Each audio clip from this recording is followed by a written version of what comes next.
I'd first met Noel Redding back in the mid-1990s through my friend Tony Brown, the English Jimi Hendrix historian and author of the books Jimi Hendrix: The Final Days, a visual documentary, and Jimi Hendrix: The Concert Files.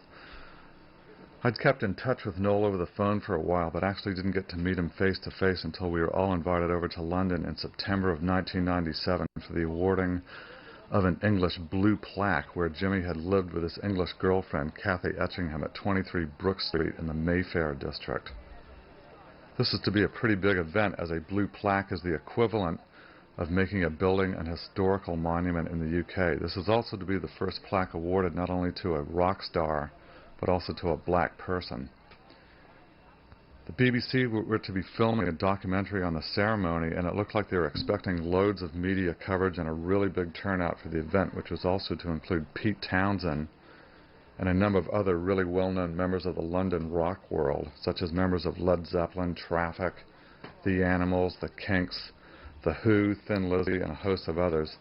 Paul McCartney was supposed to attend, but also had to pull out due to his wife Linda's illness at the time. Prior to the event, I was surreptitiously invited to watch the filming of the interviews with Kathy and Noel inside the old apartment at Brook Street. It was during this time that I first let Noel know that I'd been a professional musician and record producer myself for nearly 15 years, and that if he ever felt up to it, that I could arrange and manage a series of high-profile North American dates for him using my own current group, which is called 305 AM, as the backing musicians. Collectively, the group had had a certain amount of success and airplay with bands such as the Ophelias, the Corleones, the Ponsonby DCs, and associations with Dave Grisman, amongst others.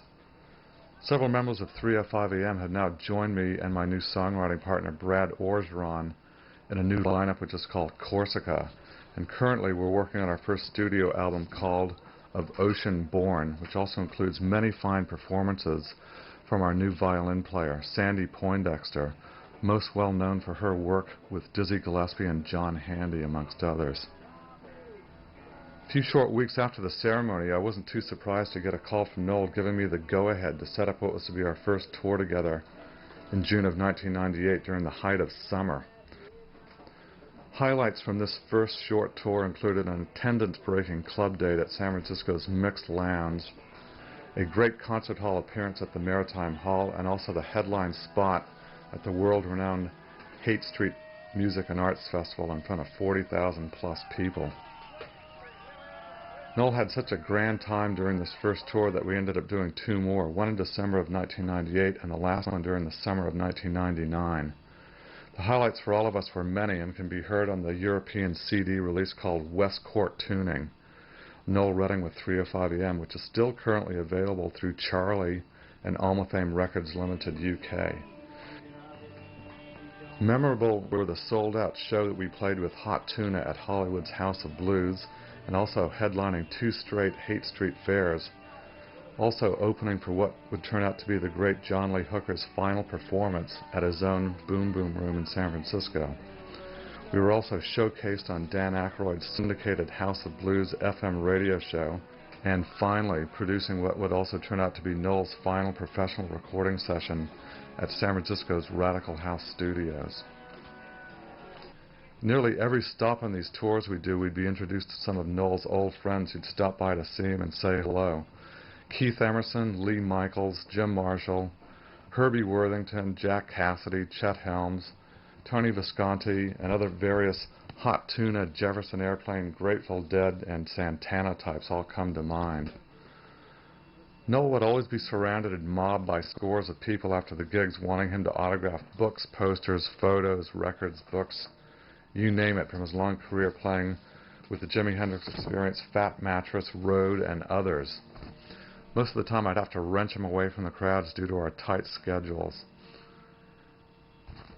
After the first tour, I found out that Kathy's autobiography, called Through Gypsy Eyes, was soon to be released in Europe, and that a large book launching party was being scheduled in London in a few weeks' time, with Noel agreeing to get the house band together to provide the entertainment. Knowing a good time when I see one, I made plans to meet up with him again to support the release of her new book.